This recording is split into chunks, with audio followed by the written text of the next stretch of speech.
Good afternoon, church. Are you blessed? Amen. Announcement po tayo. Magkaroon po tayo ng second service, ladies, fellowship, led by Missionary Rachel. Supportaran po natin Missionary Rachel sa ating gawain sa second service. Announcement po, nagkakaroon po tayo ng Bible online twice a month, every Tuesday, 9:30 p.m. Kung sino pong gusto mag-join, either voting or WhatsApp, depende po sa signal, kung saan po mag-inaw. Join po tayo, kaya si Pastor Ed po yung sa atin nagtuturo.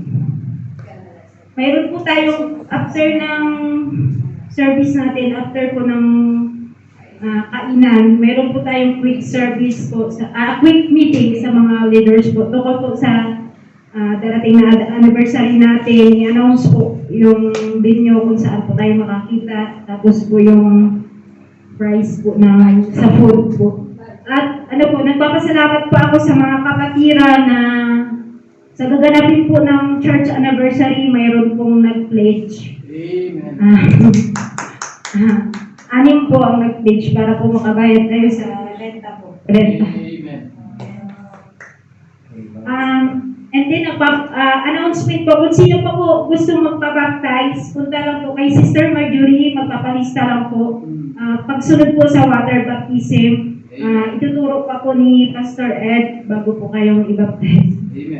Tapos po, nagpapasalamat po ako sa mga kapatira natin sa Musco na mayroon pong ginanto ang puso na nag-donate sa atin, kaya nakabili po tayo ng cortina, microphone, yung lahat nakikita nyo dito.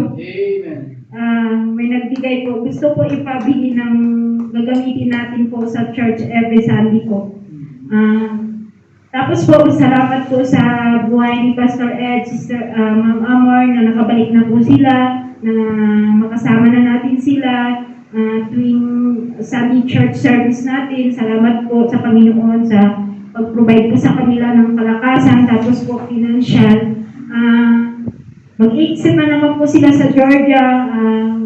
Sana po matulungan po natin sila sa mga gastusin sa pag-exit po nila, kasi kailangan nila ng visa, pamasahe, ang pambayad po sa hotel nila doon sa pag-stay sa Georgia kung ilang araw po sila. Tapos, and then po, salamat po sa buhay ni Missionary Rachel.